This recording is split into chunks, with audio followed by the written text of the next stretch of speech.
Bon, les amis, le Real qui s'est imposé 2-0 à domicile face à Las Palmas, c'était pas le match le plus compliqué de la saison. On va faire le débrief cela vite fait parce qu'il n'y a pas grand chose à dire, honnêtement. On a joué contre l'un des promus. C'était pas le match le plus impressionnant que j'ai eu à voir cette semaine. Donc, on va faire le débrief cela vite fait. Las Palmas qui est entré dans le match, bon, on va commencer côté Real, c'est mieux. Je pense que c'est mieux qu'on commence côté Real. Côté Real, déjà, on sort d'une défaite.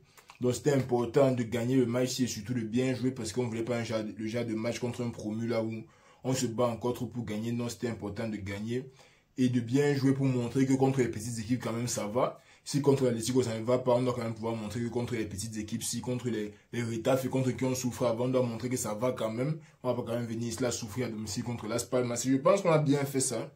On s'est procuré pas mal d'occasions. On a bien fait tourner le ballon. On les a fait bien courir.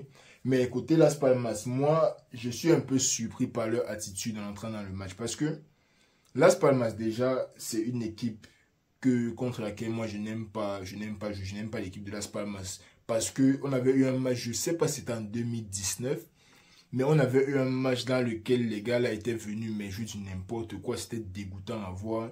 Ils sont venus seulement nous botter tout le match, nous tacler. C'était en 2021 parce que je sais que le temps, la Vinicius commençait déjà à monter. Les gars sont venus nous botter, nous tacler, énerver nos joueurs, faire les bêtes trucs. Et je pense qu'on a aussi eu un match comme ça la saison passée, je pense contre Almeria, si je ne me trompe pas, ou à la veste, là où Vinicius avait pris le carton rouge. Donc, c'était un peu bizarre. Donc, c'était un peu bizarre l'attitude de Las Palmas en entrant dans le match. Moi, je pensais que soit ils allaient entrer avec une attitude franchement défensive, soit ils allaient revenir jouer les sales jeux qui nous jouent souvent là. Mais bizarrement, ils n'ont fait aucun des deux. Ils sont seulement entrés dans le match comme une équipe qui s'attendait déjà à perdre. Ils ne veulent pas dépenser beaucoup d'énergie. Ils savent qu'ils ont un match plus abordable contre le Celta le week-end.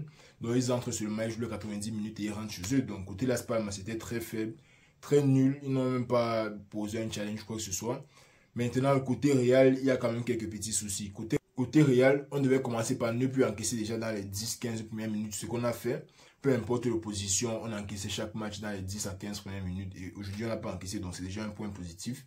Qui n'a pas non plus eu les arrêts les plus difficiles à faire. Las Palmas, comme je dis, ils nous ont pas inquiétés. Ils ont eu leur minute là où ils gardaient le ballon.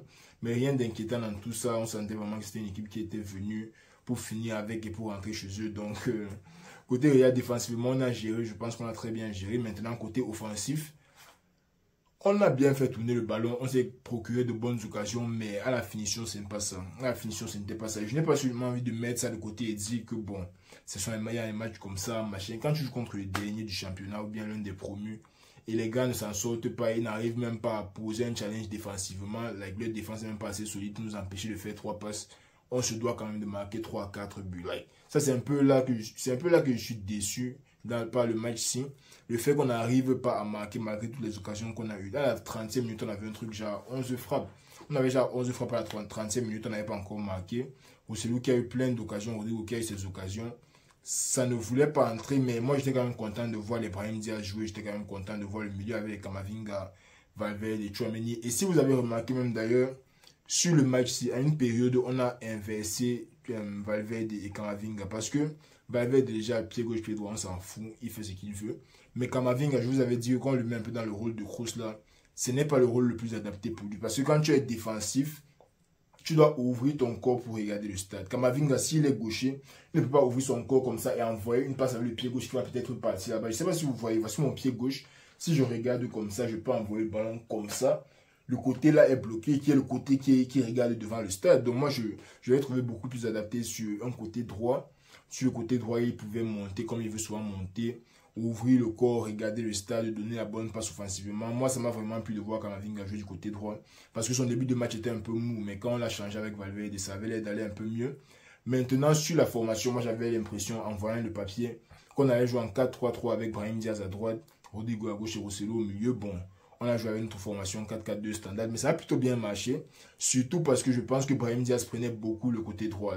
Brahim Diaz jouait beaucoup plus sur le côté droit. Et étant donné qu'il est versatile, il peut jouer avec son pied gauche aussi bien que le pied droit. Moi, je pense que ça a ajouté un petit plus là dans le match. En plus, c'était très... Brahim Diaz, c'est le genre de joueur que quand tu lui donnais le ballon, si vous avez vu le match, quand tu donnes le ballon à Brahim Diaz, il se tourne directement pour regarder devant. Il n'est pas dans les histoires qui va crocheter 10 joueurs, tourner avec le ballon là. Non. Brahim Diaz, tu lui donnes le ballon, il se tourne pour regarder devant. J'ai beaucoup aimé cette attitude, mais parfois, il faut aussi tone down. Parfois, il faut il faut aussi moins faire la même chose. Parce qu'à un moment, les gars commençaient à arriver sur lui fort sur ses contrôles parce qu'on savait déjà ce qu'il allait faire. On savait déjà qu'il allait se retourner pour avancer. Donc, moi, me dire qu'il fait un bon match, même quand je pense qu'il y a quand même 2-3 trucs à ajuster sur son jeu. Les attaquants, Rodrigo et Rossellou, bon, Rodrigo a eu sa passe, des Rossellou a eu son but. Je vais pas trop être dur sur eux, mais niveau finition, quand même, ça doit improve. Ça doit beaucoup improve niveau finition. Mais il y a quand même eu de bonnes nouvelles dans le match-ci. Le retour de Vinicius et le retour de Ceballos. Le retour de Ceballos surtout qui m'a fait très plaisir parce que Ceballos, moi j'aime beaucoup Ceballos. Ça fait du bien de voir Ceballos tourner à mayonnaise au milieu du terrain. Ça m'a fait un peu du bien là. De le voir dans les 1-2, dans les petits déplacements. Et en plus, quand Ceballos est entré, quand Vinicius est aussi entré, ils sont entrés en même temps. Quand les deux sont entrés, j'ai remarqué que c'est comme si Ancelotti a envoyé un peu plus Valverde sur le côté droit avec Rodrigo en pointe et Vinicius à gauche. Et moi, ça m'a plu. Parce qu'au moins, Ancelotti comprend qu'à un certain niveau, il faut mettre les joueurs appropriés pour pouvoir repasser à un système de jeu classique. Après, on n'a pas marqué, mais si on peut s'habituer à jouer beaucoup plus comme ça, à envoyer Valverde sur le côté droit quand il n'y a pas les joueurs là-bas, ou à envoyer Rodrigo là-bas et mettre Rosselló en pointe, au milieu de terrain, on a les joueurs qui peuvent gérer. Si tu joues seulement avec Modric, Bellingham et Tchouaméni, et tu dis à Bellingham d'être un peu moins offensif, parce que quand on joue avec deux buteurs, il est vraiment le troisième buteur, il est tout le temps dans la surface, si un décroche, c'est lui qui remplace. Non, quand il lui donne son poste de 8, qu'il puisse prendre le ballon, porter ça sur 10-15 mètres, donner la bonne passe en avant, ça va aussi me faire plaisir. Pas qu'il est toujours obligé de chercher les petits espaces, il est déjà devant la défense, chaque fois qu'il reçoit le ballon, machin, non. Il faut qu'on passe au 4-3-3, il faut qu'on donne l'espace au milieu de terrain pour cook. Parce que ce sont les cristaux auréats, on a besoin de cuisiner là-bas au milieu de terrain. Donc j'espère qu'Ancelotti vraiment, le match du week-end c'est un match très important, on joue contre Girone. Bon, c'est sûr que la plupart d'entre vous ne savent même pas à quoi l'insigne de Girone ressemble, mais Girone est premier dans le championnat aujourd'hui. Je pensais qu'on allait passer premier, mais j'avais oublié que Girone faisait un bon début de championnat. Donc, ça sera un match très très intéressant, surtout le match de la première place. Ça, c'est officiellement le match de la première place. Je ne sais pas ce que je vous ai raconté hier, mais le match contre Girone, là, c'est officiellement le match de la première place. On doit attaquer le match là fort. Étant donné que Girone fait aussi un bon début de saison, je pense qu'il vient de taper Villarreal, si je ne me trompe pas. Donc, nous aussi, de notre côté, on doit faire un bon début de saison. On doit fracasser Girone. Donc, le match contre Girone, là, on met tout le monde. Je ne vais pas entendre que Bellingham ou Modric se reposent. On s'en fout de la Champions League. On veut tout le monde au stade contre Girone. On veut les massacrer. On veut prendre la première place. Mais sinon, c'est tout le match d'aujourd'hui. Comme je vous ai dit, il n'y a pas grand-chose à dire.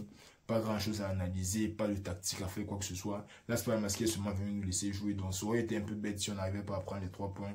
On a fait l'essentiel, peut-être en marquant moins que prévu. Mais au moins, on a fait l'essentiel. 3 points, c'est 3 points. Même si on gagnait 1-0, ça va être 3 points. J'allais peut-être avoir plus à dire, mais contre le Las Palmas, je ne pense pas qu'il y ait plus que ça à dire, les amis. Prenez soin de vous. N'oubliez pas, bien sûr, de vous abonner et liker la vidéo. Pas parce que je n'ai pas dit que ça n'existe plus. Les abonnements existent toujours. Abonnez-vous, likez la vidéo et on se reprend probablement le week-end. Je ne sais pas qui du Real ou du Barça qui joue en premier, mais on va se reprendre le week-end pour le début des 2 matchs, normalement. On est ensemble, les amis. Prenez soin de vous.